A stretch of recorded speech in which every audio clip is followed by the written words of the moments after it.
Assalamu alaikum Iqbalians. We are here for science lecture, class 7. Today is our sixth lecture on science, and our topic is agents of the pollination, जिसे pollinators कहा जाता है. Pollinators एक ऐसे agents होते हैं जो pollination के प्रोसेस को जो है सर अंजाम देते हैं, इन्हें इसलिए इन्हें पोलिनेटर्स कहा जाता है. अब वो एजेंट्स कौन कौन से हो सकते हैं, वो अनासिर कौन कौन से हो सकते हैं, मैंने यहाँ पर लिखे हुए हैं. विंड है, वाटर है, इंसेक्ट्स हैं, बर्ड्स हैं एंड बैट्स वगैरह. जो है ये ऐसी चीज़ें हैं जिसके ज़रिए जो है पोलिनेशन का प्रोसेस जो है वकूफ़ पज़ीर हो सकता है. अब जो है इसकी टाइप्स हम पढ़ना चाहते हैं कि पोलिनेशन बाय विंड कैसे हो सकती है. अब विंड के ज़रिए जो पोलिनेशन होती है हवा के ज़रिए, तो इसमें हल्के जो वो होंगे वज़न में हल्के बीज होंगे, वो हवा के ज़रिए या उनके ऊपर जो है बाल नुमा कोई चीज़ होगी, तो वो जो है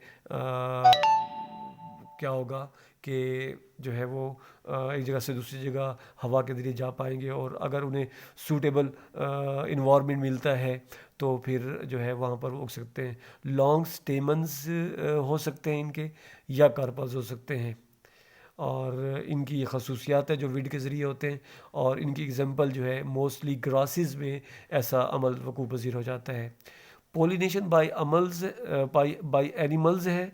तो एनिमल्स में पोलिनेशन का जो प्रोसेस है वो जो पोलन ग्रेन्स है रफ़ एंड स्टिकी सरफेसेस. मकसद है इसमें जो पोलन ग्रेन्स हैं उनकी या तो जो है जिल्द जो है उसका जो ऊपर वाला हिस्सा है वो रफ़ होगा या फिर चिपचिपा होगा, ताकि वो किसी दूसरे जानवर के साथ चिपक सके और इस तरह जो है वो एक जगह से दूसरी जगह चले जाते हैं और वो उसकी पोलिनेशन हो सकती है. पोलिनेशन बाय वाटर है. तो अमूमन ये जो है हेड्रेला या वेलस नीरिया जो है ऐसे जो है वो जानदार हैं जो है जिनकी पोलिनेशन जो है वो वाटर के ज़रिए हो सकती है. या कोकोनट ट्रीज़ जो है अमूमन हमें सीज़ के किनारों पर नज़र आते हैं, तो क्योंकि उनका जो बीज होता है उसके ऊपर एक होल होता है जिसकी वजह से तैरते रहते हैं. और जब कभी बहुत दूर तक निकल जाते हैं, अगर वहाँ पर सूटेबल्स इनको सरकमस्टांसिस मिल जाएं तो वहाँ पर इनकी पोलिनेशन हो जाती है. तो ये एजेंट्स थे जो पोलिनेटर्स थे जिनकी वजह से जो है पोलिनेशन को प्रोसेस अमल में आता है. अगला टॉपिक है हमारा फर्टिलाइजेशन. फर्टिलाइजेशन ऐसा प्रोसेस होता है जिसमें sperm and egg fuse to form a zygote. और फर्टिलाइजेशन के लिए जो है एक सूटेबल जो टेम्परेचर होता है वो दरकार होता है. और इसमें जो है जैसे अगर ये वो सूटेबल जो है प्रोसेस जो है उन्हें जो सॉरी इन्वायरमेंट उन्हें या टेम्परेचर उन्हें अगर मुहैया हो जाता है तो वो फिर जो है वहाँ पर उसकी फर्टिलाइजेशन हो जाती है. और जिसकी वजह से जो है ज़ाइगोट बनता है, ज़ाइगोट से फिर एम्ब्रियो, एम्ब्रियो से फिर वो बीज वगैरह या पौधा वगैरह बन जाता है. अब इसमें पोलन ट्यूब का ये शेप दी गई है और पोलन ग्रेन्स हैं और ये पोलन ट्यूब्स है. साफ ज़ाहिर ये पोलन ग्रेन्स के बाद ये इस सूरत में आएंगे ये, और उसके बाद ये जो है ये स्पर्म है.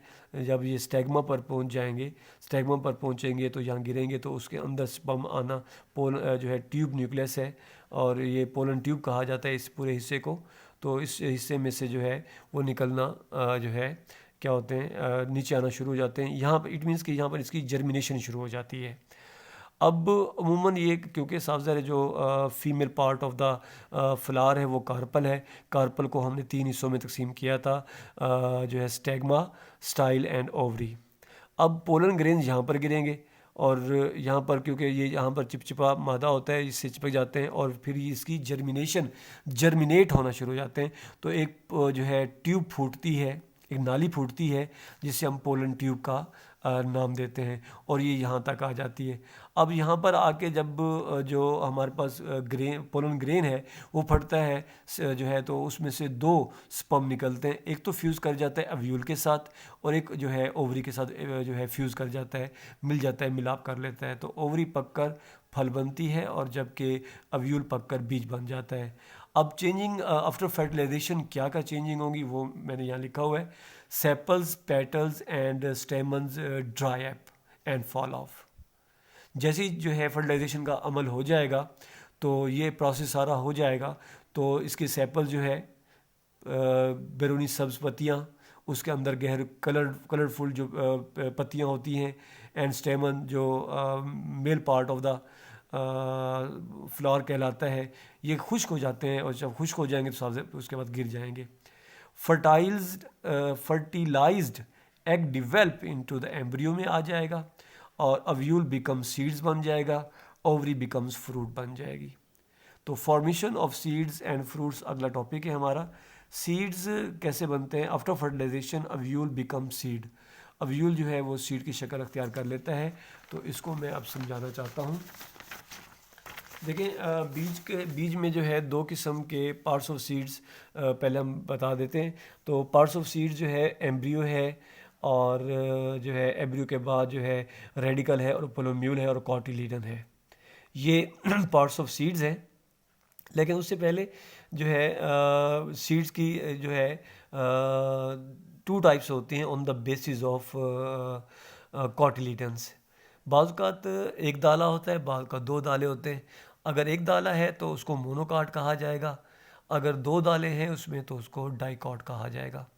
और ये मैंने शेप दी हुई है, तो इसको खोला गया है। ये मटर का जो है बीज है, 2 दाले हैं इसमें। तो इसके जो है यहाँ पर मौजूद जो है एम्ब्रियो होता है। अब एम्ब्रियो 2 पार्ट्स पर मुझसे मिल होता है, एक को पोलोम्यूल कहते हैं, एक को रेडिकल कहते हैं। अब होता क्या है कि जो रेडिकल है ये फर्स्ट रूट बनाती है, और जो पोलोम्यूल है ये फर्स्ट स्टेम बनाता है। और जब तक जो है फोटोसिंथेसिस का प्रोसेस अमल में नहीं आता, तो वो जो पौधा उग रहा है वो तमाम की तमाम खुराक इन कॉटिलीडन से हासिल करता है। इसके अलावा ये इसकी कवरिंग होती है बाहर, जिसको हम सीड कोट का नाम देते हैं। तो उसके बाद जो है अब पार्ट्स ऑफ द एम्ब्रियो हम पढ़ लेते हैं। Radicle develops into the first root of the new plant. Radicle जो है ये रूट नीचे की जाने पर रूट बन जाएगी, क्योंकि रूट्स नीचे की जाने जाती हैं। पोलोम्यूल है develops in the first stem shoot of the plant बनाता है। कॉटिलीडन है provide food to a young plant. जब तक वो अपना प्रोसेस जो है नहीं करता फोटोसिंथेसिस का, वो खुराक जो है कहाँ से हासिल करता है? वो खुराक जो है कॉटिलीडन से हासिल करता है। अब यहाँ पर जो है सीड की एग्जांपल दी गई है। ये फ्लैशी हिस्सा होता है, और जो है और इसके अलावा जो है इनर लेयर है इसकी, ये सख्त होगा, और ये सीड, इसके अंदर सीड हो गया, ये उसकी स्किन होगी बाहर वाली। तो ये फ्लैश इसका से गूदा जिसे आप कह सकते हैं वो हो गया। तो फ्रूट वाल, सबसे पहले फ्रूट वाल बनेगी, ठीक है। और फ्रूट वाल जिसे हम पेरिकार्प कहते हैं। अब पेरिकार्प जो है पीच जो है या मैंगो में ये ऐसा होता है कि ऊपर फ्लैशी हिस्सा होता है, अंदर फिर सख्त हिस्सा होता है सीड वाला। तो 3 लेयर्स हैं पेरिकार्प की, outer layer, middle layer and inner layer. अब जो आउटर लेयर तो साफ ज़ाहिर है उसका वो फ्रूट वाल बनाएगा, और जो मिडल लेयर है वो फ्लैशी होता है। ये वाला मिडल लेयर जो है वो फ्लैशी होगा, और इसमें जो है उसका रस वगैरह मौजूद होगा। तो सम फ्रूट्स इनर लेयर जो होगी वो टफ और हार्ड होगी। Some fruits have hard and dry pericarp, जिसे नट्स वगैरह हैं, इनका पेरिकार्प ही जो है, जो फ्रूट वाल है, वो ही सख्त होता है। तो ये थोड़ा सा फ्रूट्स था, फ्रूट्स के बारे में था। फ्रूट्स में जो है क्या चीज़ें होती हैं, और इसके पार्ट्स थे कि फल वगैरह कैसे बनते हैं। उसके बाद जो है इसका थोड़ा सा होमवर्क है।